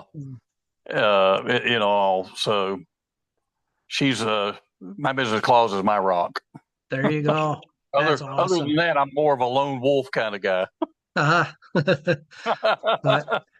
yeah, And no, I'll also tell you, the community here, like the Magical Fellowship group, Yep. some of the Facebook postings and the support that we give each other. I leave all the controversial stuff alone and all, but the support that we give each other and all, because I'm in the country, Yeah. and so I don't, so the network here is a very important group to have that camaraderie with. Oh, that's great. Yeah, I'm to me, a local group or at least something online is just so important to keep you encouraged, because all of us go through times where we're not so encouraged, but to have these like-minded people that, it's hard to explain to somebody. I mean, you kind of said it. It took you 4 weeks to decompress after your first Santa school. I think I was the same way. My wife said she had to kind of rein me in like I was a helium balloon or something. I was just so deep. So, but It was an awakening. yeah. Like I said, I had no idea what was out there. I had no idea at all. I call it the Santa Underground. Oh. Well, my wife's daughter says y'all are in a Santa cult. Y'all are a cult. Yeah. Yeah. I don't tell her any different. I let her think that. There you go. Yep. Don't burst her bubble. Very good. And how about you, Paul? Do you have Push the button again. there you go. Yeah, no, we're well, I'm lucky that where I am, I got Phineas. We meet at Phineas's house every Friday morning. Yep. There could be 6 or 8. There's Santa's. My wife's now retired, so and she's been my Mrs. Claus all along, and so she'll come down with us, and we just have just a little, pretty much chit chat about whatever, and a little bit of Santa stuff, and how things are going, and just help each other out a bit. And but that's we do that every Friday, and then we got our bigger one for our bigger group in Ontario that I mentioned earlier. Oh yeah, I know that But Mike's group is a great group. I see the pictures online, and you guys seem to be a pretty tight group. Yeah. Oh yeah. It's not bad. Our small group, yeah, we're pretty good on everything, and yeah, like like Ken was saying, yeah, we went down for our very first time in 2019. I had retired, and we went down to the Santa family reunion in Gatlinburg. That was our first really big one we ever went to, and my wife was working full time, and she just retired, but she was still working full time, and she didn't have time to be a Mrs. Claus. She wasn't wanting to be Mrs. Claus yet, and so all the way down the 12-hour drive down to Gatlinburg from home. I said, no, I'm not going to be a Mrs. Claus. I don't want to. I'm just going to be there to support you and everything else. And then she, as most of you may know, she got roped in by Jackie Chamberlain, and that was the end of it.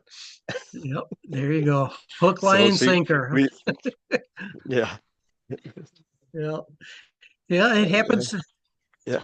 It's just amazing. That's the way, my wife was the same way when she when she met all these ladies and they made her feel so welcome Yeah, and so a part of the community, you know, it's it just encourages they want to be part of the fun after that.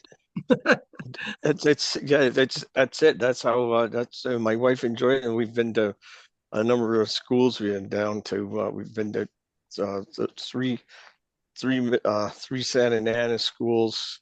We just came back. We were down to North Pole Cornerstones, and this year we you pick up this and that. We've gone to Charles Howard one time. It's just now with everything and the dollar just collapsing the way it is, it's trading really bad right now. Oh yeah. We can't hardly get we can't it's for Canadian exchange right now. It's for it, we might as well say it costs us $1.50 Canadian to get a dollar US.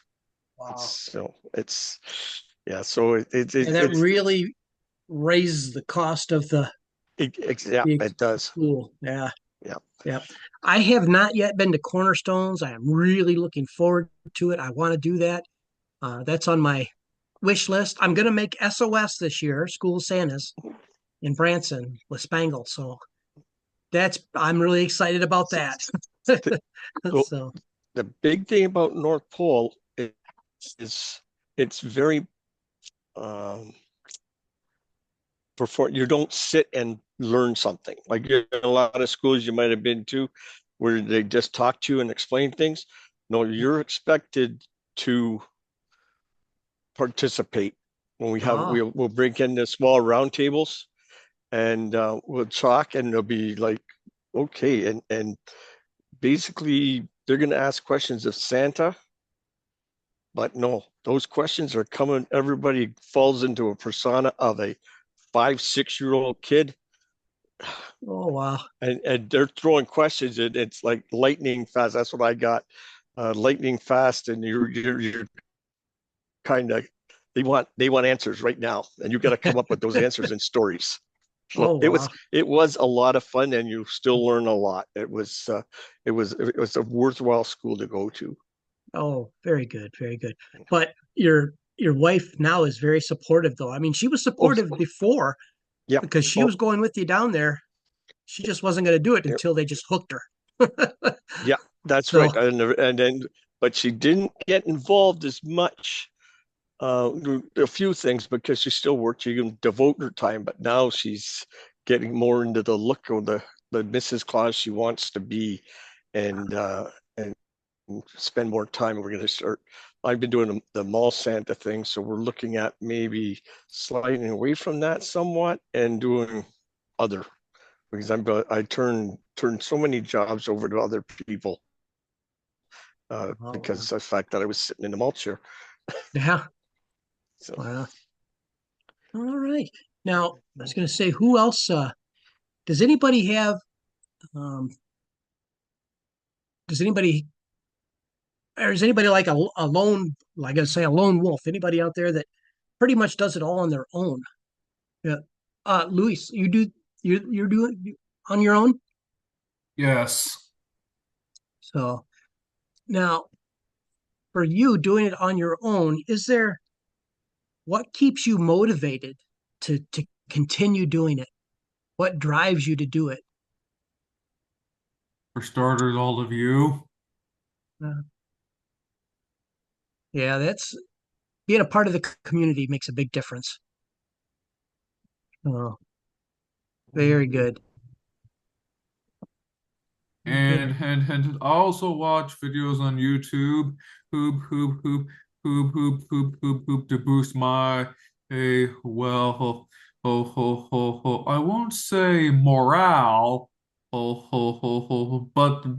to keep my motivation up.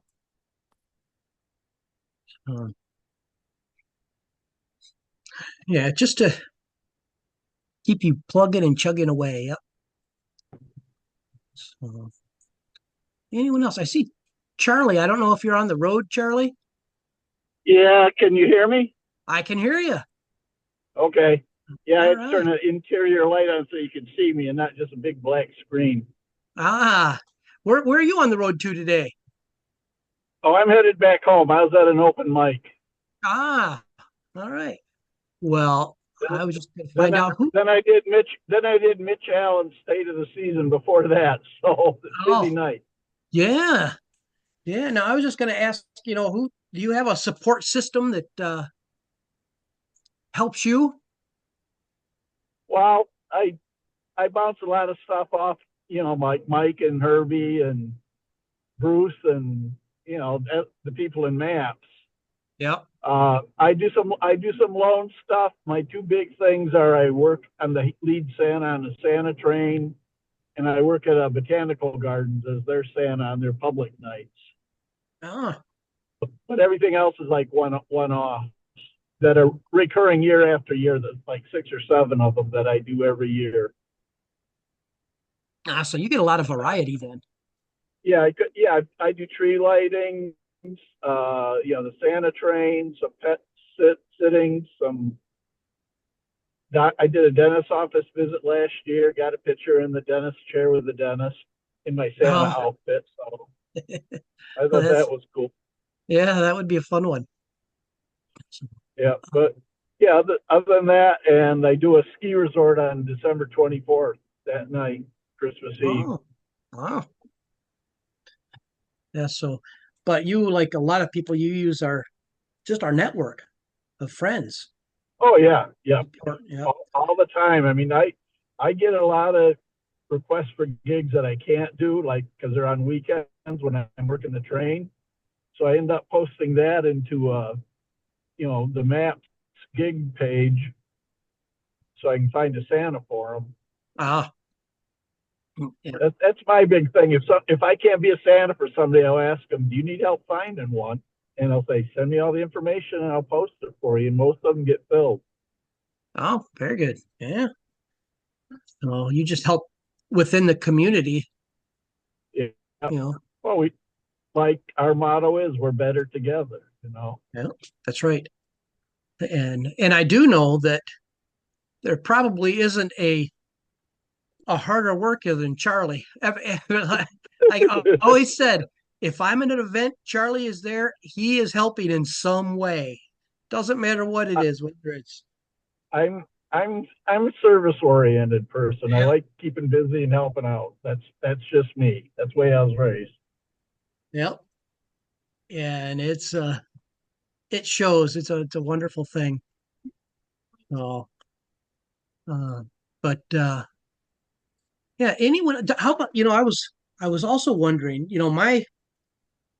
My daughter and my grandkids helped me out. I was saying that last year my grandson was actually the Grinch um, for one of my events, and it was him and I planned it. It wasn't. It was here in our own little town, little village, and him and I thought, well, we'll do it. He said he would do it. I got him the outfit, and he showed up, and it went over huge. It was just everybody was trying to figure out who is the Grinch, because he didn't say anything. He watched the Grinch, cartoon, and he watched the Jim Carrey's Grinch and all this stuff, and he tried to do the walk. He did everything, and it was a blast. But he's one of my supporters now. He's planning on being the Grinch for me in several different events next year. Um, but yeah, but that support system is really important. Um, I know I couldn't do it by myself. That would be hard, Lewis, to do that just on my own. And like you said, you can fall back on our community for support. But I was just going to ask, yes, Lewis. Not to get off topic, but but what kind of props ups do you all use? Like a walking stick or a buggy whip, uh, or a walking staff? Uh, well, for me, I don't. I have different props. I actually use a sleigh. I've got a sleigh that I use as one of my props for photos. Um, Mrs. Claus and I, and children are in the sleigh or and a bench. Um, but as far as like handheld props, it's probably mainly my bells. Oh, Charlie, you got? I would say the one prop that I use all the time is I put a squeaker in my left hand glove.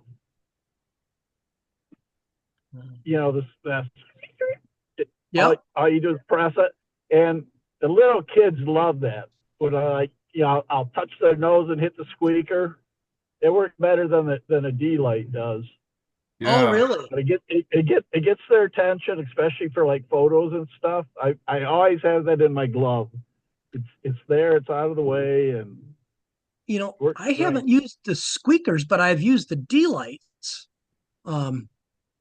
But someone else was telling me that the squeaker works really well. It's a wonderful attention getter. Yeah. That will, you can touch them on their arm or, and squeak it, or, you can touch them on their finger and squeak it. It helps to actually disarm a lot of the frightened children. It kind of, Yep. Or just to get their attention, if they're looking away from the camera, you hit that squeaker, they'll turn and look, and the photographer can get the picture, or the parents, or whatever. Simple sleight of hand. Yep. And then if there's dogs that are walking by, I'll squeak them a lot and get their attention too. So. Oh yeah. And Lewis, one of the things I don't necessarily, like walking staff and all, don't have that. But I've always been a notorious overpacker wherever I go, and I don't know if you have any Dollar Trees or dollar stores or in I don't know where you're located at. I got Dollar Trees. He's and Dollar Generals.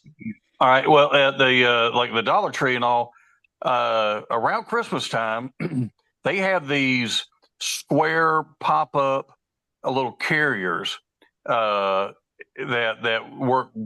My puppets fit in there perfectly, and so I'll carry that. And my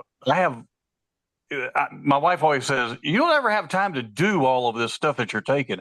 I said, "I know, but you never know where an event can lead, what questions will come out, and all." And so, in these boxes that I've got, I've made. You've seen the little boxes from the Hobby Lobbies and things like that look antique. Yeah. I took a little glass jar and I put baby doll cookies, baby doll little Coke bottles. I made up cookies out of air dry clay and stuff. And then I have a label program with antique labels. And inside that little box, I've got emergency milk and cookies. Yeah. I've got another. I found a clock at a Goodwill, and I put a barbershop clock mechanism in it. And what that does is it runs the time backwards. And so I come up with a story about how I can pull this clock out if I'm running behind schedule, and I can go back in time and stuff. And I'll, if you're going to be at Gatlinburg, if in chatting, I'll tell you some of the neat things I did with that last year was amazing. In my pocket, I have little finger puppets that is a little reindeer that has a green nose, and he's Rudolph the green-nosed reindeer. He's Rudolph's cousin, and can disarm the children. I've got a little prayer box that has a cardinal on top with parchment paper and a pen in case somebody needs a prayer. So I have little magic tricks that I have with me. And so, and I have a lot more stuff, books, and I've got a puppet that is a small puppet that only has one horn, and I call it a unicornosaurus. And I have so much fun with that because children know they're dinosaurs. I'll say, "You know what kind of dinosaur I am?" And they'll go, "Oh, you're a T-Rex or you're a this." And I'll say, "Nope, I'm a unicornosaurus." And nobody ever guessed that. And I let them touch their How about one of these? So the long and short of it is I've got stuff in my pocket. I got stuff in my coat pocket. I got props in my bag. I've got so many different things that can take an event so many different ways. Uh, you know, that be prepared for anything. Don't just go and say, "Well, I've got my one prop." I've got stuff, tricks up my sleeve all over the place. Yes. So I've never been caught shorthanded. Oh, there you go. Yeah. That's great. Um, Jumbo, we had an event last year for Maps, uh, the Red Suit Conclave, and he did a talk that was, what's in Santa's bag, Mm-hmm. and he was pulling out props, some of those type of things, and those are. The fart gun. I Oh got yeah, I yep, got Jumbo did that. He comes to Northern Lights, and he yep. did a thing called From the Chair, and he showed some of the different things. And so in that bag I was telling Lewis about, I don't have the big one he's got. I've got a miniature version. Ah. And I tell you, if I had a child that was on the verge or a child that didn't want to act, that gun is undefeated. Not a single one child that I use that on failed to smile. And I Oh, got that that's from Jumbo. That idea. wow. Yeah, Jumbo's got a lot of great ideas. Yeah. So, now, how You do you s- use your prayer box? Oh, excuse me. What it is, I actually found it at FDR State Park here in Georgia, and like I said, my Santa room's blown up right now. But maybe on one night I can show it to you. And what it is actually it's a little round pewter thing. It's about the size of a quarter, between a quarter and about the size of a quarter, and it's got a little cardinal on top, and it came with the story of the cardinal. Yep. And what I did is I took the little brown paper bag that it came in when I first started using it, and I cut those into little pieces, and I call it my parchment. And Ah, I've got an ornate gold pen, and so I kind of keep that. And I had a young boy who had lost his grandfather that year, and obviously I couldn't bring him back. And I go through the whole thing as I'm a master toy maker. I don't create life, I can't give life, and I can't extend it. But what I can do uh, is we can add your grandfather's name on this piece of parchment. We'll put it in here, and I'll say a prayer for your grandfather. And I didn't know it was his grandmother that he was living with at the time. And so I went through all that thing. I won't go just for sake of brevity. Uh, and so he wrote, it was Grandpa Joe, and we folded that up and we let him put it in that little thing. And I closed the box, that little cardinal, and I've got a little pouch that I put it in. And I said, I'll take this back with me. And that meant so much to him. And then I didn't know it at the time, but the grandmother was following our interaction that I was having with him. And when I have an interaction, I am locked, my eye contact, nothing else is, everything else is peripheral. I'm locked in on that child. And so after we did that, she came up to me later and I said, I'm his grandmother, and he lives with me now. And so that was her husband, was Grandpa Joe. oh, And he said, what you did with him in that prayer box and all that, she was beyond. When I tell you, sometime my wife and I talked to decompress, that was one of those times. It was such a touching moment. But I have that in and it's very small. It fits in my pocket, and if I need to pull it out, I've got it. that's awesome. Excuse me, Ken. Uh huh. To add on your spiel. I got something. Hing, hing, hing, hing, hing, hing, hing, hing, hing, hing, hing, hing, hing, hing, hing to add. As is an amateur Santa Claus. As myself. I can do many things, but bringing people back from the dead is not one of them. Oh, well, anytime it comes to like a deceased loved one or a pet or something like that, the way I approach it is I'm an elf. I'm a toy making elf, and I'm a master toy maker. I make toys. I don't make life. I don't bring people back to life. I don't create animals. I can't extend life. There's a there's a power far higher than I am. Although wonderful things that I could do, there's there's a omnipotent being who is much more powerful than I am, and I'm just a humble servant of his. And so the other thing to know about that is I generally like to know the situation that I'm in, as far as religious, and that's one of the things when On you're, religious grounds. yeah, when you're talking to a client, I always kind of ask them, what are your, about their religious beliefs and or what denomination they are and all. Do you have any, because, and also if I'm in a school, separation of church and state here in the United States and all that type of thing, I generally don't do anything that has a religious connotation to it at all.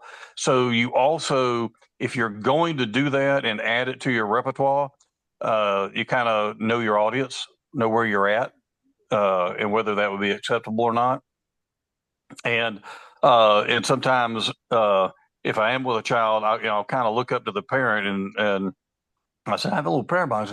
Was it okay that if we talk along these lines? And they'll generally give me a nod to say that it's okay to go ahead and go down that road. I know a number of centers that are overtly religious, some that completely stay away from it. But I approach it in the correct situations. So just bear that in mind if you're going to go down that path. Yep, absolutely. Know your audience. You see Very this good. ring? Yes. I got this from Amazon. I believe it's gold plate.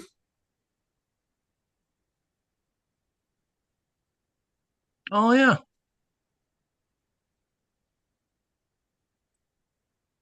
You use that as a prop? In a way, yes.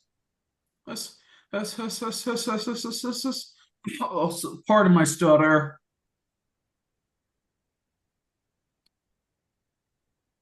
I tend to stutter when I'm speaking.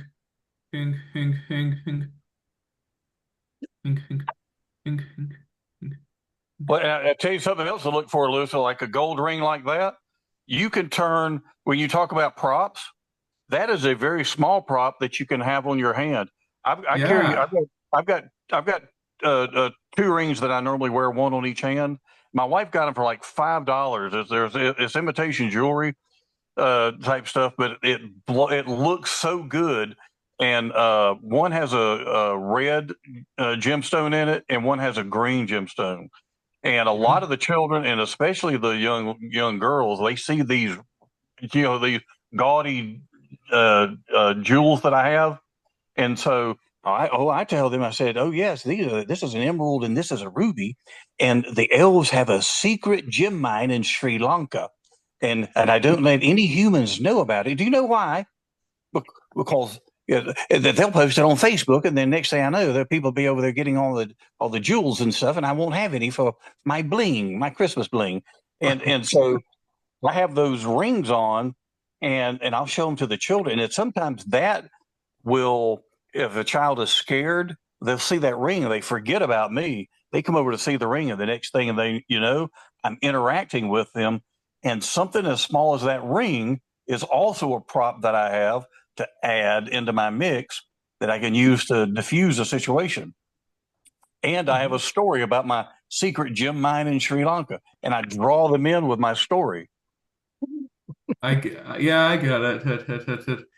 Yeah. it. Well, So, I have a backstory for this ring. Hing, well, hing, okay, I was hing. going to challenge you to get one, but you already have one. So you have a prop that big, boom, powerful, 5 minutes right there on your finger. Well, I call it the Ring of Immortality. Ah. And given what? to And, given to Santa Claus by the immortals. oh, and why is it? And why is it gold? Because Santa has a pure heart, and no other metal is more pure than gold. So the immortals wanted to give me the ring of light, ring of eternity, made out of gold for He also purity as well. So I mean, just take it and run with it, and you have a prop that is on your finger, and you still have room for a lot of others.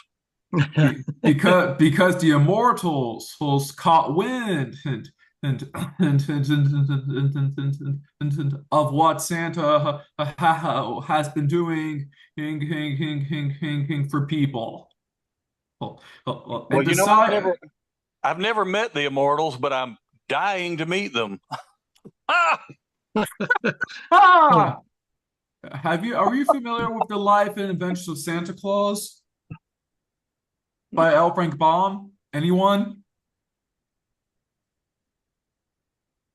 Not familiar with that. Well, L. Frank Baum also wrote the Wizard of Oz book series. Yeah. In fact, the Wizard of Oz and the Santa Claus just happen to live in the same universe. That's some history I didn't know about.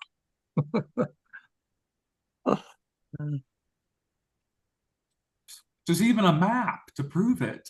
Ah. Well, That well, but that is one. I'm jumping ahead of myself. Now, as you can see, this ring fits on my middle finger.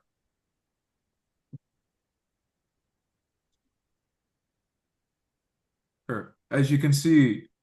Yep. And why the middle finger? Why is that?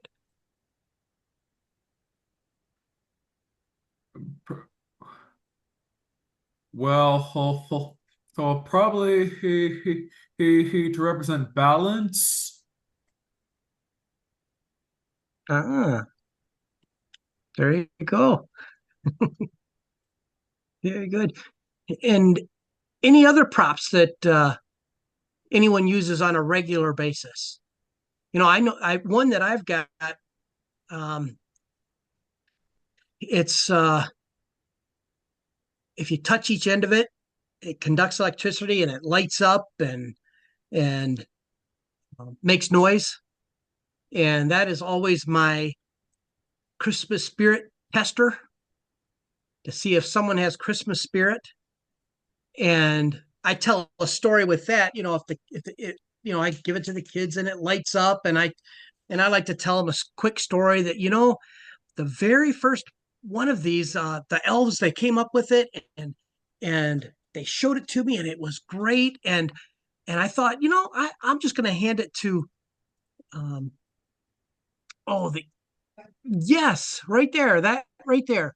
I thought, well, I'm going to hand it to Buddy, and let Buddy test it. So, and I like to tell him that as soon as Buddy put both his hands on it, there was a big flash, and he went flying over the Christmas trees, over the candy cane forest, and into a snowdrift.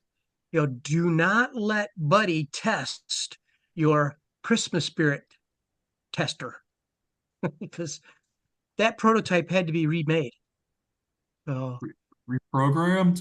that's right. It had to be remade. He blew it right up. Do you use that a lot, Everett? Everett? Yes. And actually, I went a little step further. Is that this is printed with it says naughty or nice. And I had someone, my local print shop that does vinyl lettering do it. And then you can take the end that has where the audio comes out. Yep. And I break that off, and I take the end of the dollar store candy cane that has the candy filled in it, the plastic red top that comes off. Yeah, Yep. kind of like M&Ms or something. Yep. And then I'll glue that right inside, and it becomes a candy cane, and then I can put it right in my belt. But yeah, this is Mr. Fizzlepop, who is my lead technology elf, created this for me so that I don't have to carry my nice list all the time. And you can also, if you have a group of people or a family, you could get them all to hold hands together, and then mom and dad hold this together, and it lights up, and that means the whole family is a nice family, Christmas. Okay, yeah. and you can do it with 40 or 50 kids because you're completing the circuit, and that's all they need. Everybody's got to hold hands, and then as soon as they touch, it creates the circuit in there. So you can do it with a school, you can do it with, a group of 20 college kids, whatever you want to do. It's up to your imagination. So Yeah. I always like to draw it out at times. I'll start to give it to them, and I'll be like, and I'll pull it back. Are you sure? Are you sure? Everybody will know. It'll tell us whether you have Christmas spirit. I use it as a Christmas spirit tester. Whether you've got Christmas spirit or not, and I'll start to give it to them again, and I'll pull it back, and it'll be like, are you sure? I like to. It could be a lot of fun.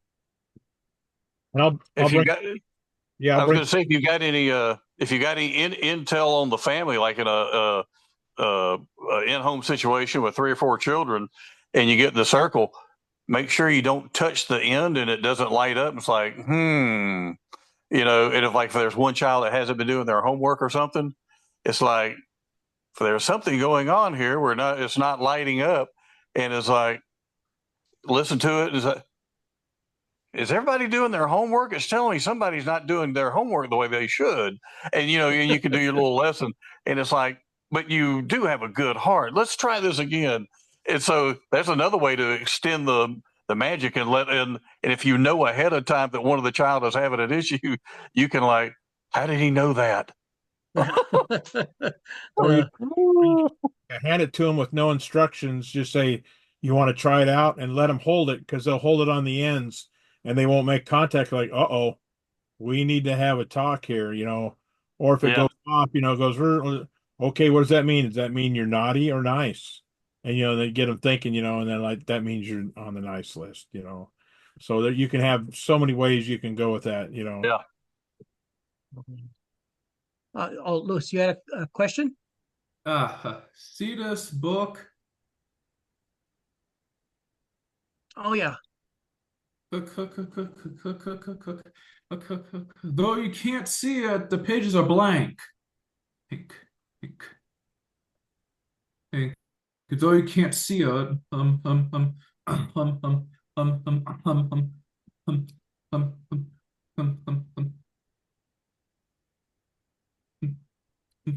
now, I intend to use this as the list. That's going to be your naughty nice list, huh? Yes. Now, the trick is that the list is written in pencil rather than ink. Uh-huh. And do you add the names yourself? Well, that depends on who you ask. Ah. Ask, ask, ask, ask, ask, ask, ask, ask, ask, ask, ask. What I mean by pencil rather than ink, I actually mean on whether you're on the naughty or nice list is to be determined. So it can be changed.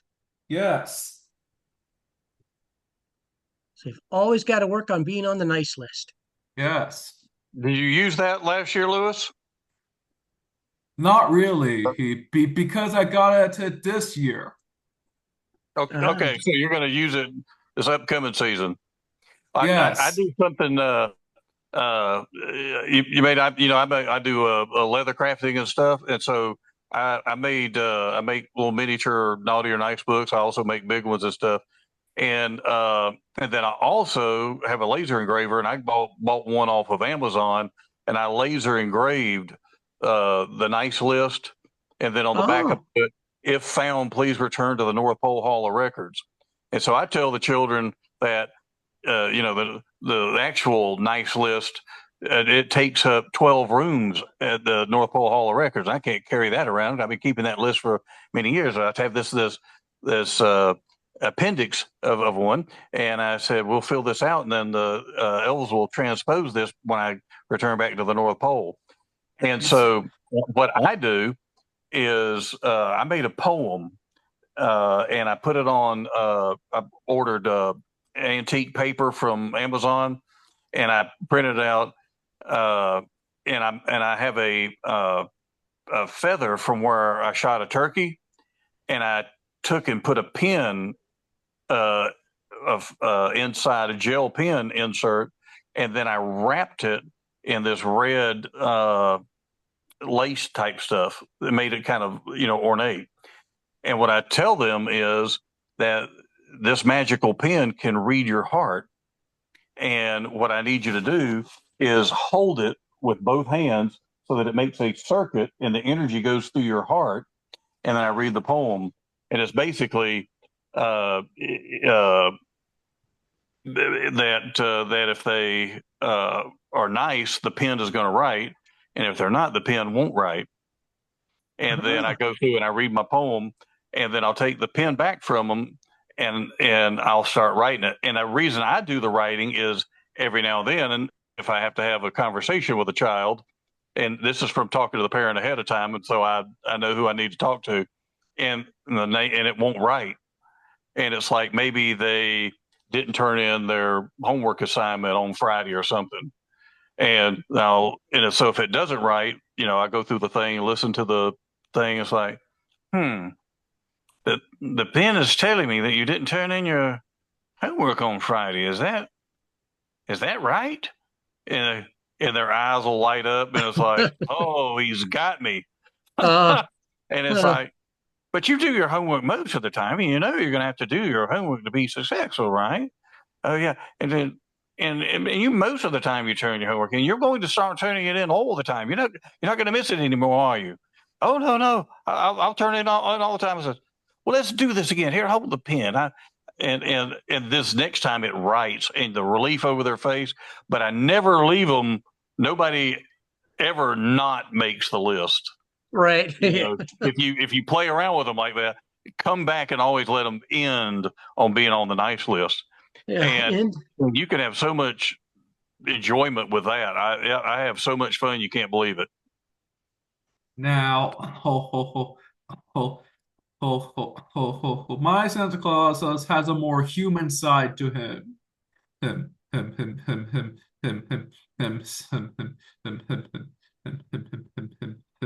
Let me demonstrate it to you. Now, you've seen in many stories, and motion picture films, in which I know everything, but in reality, I can't know everything.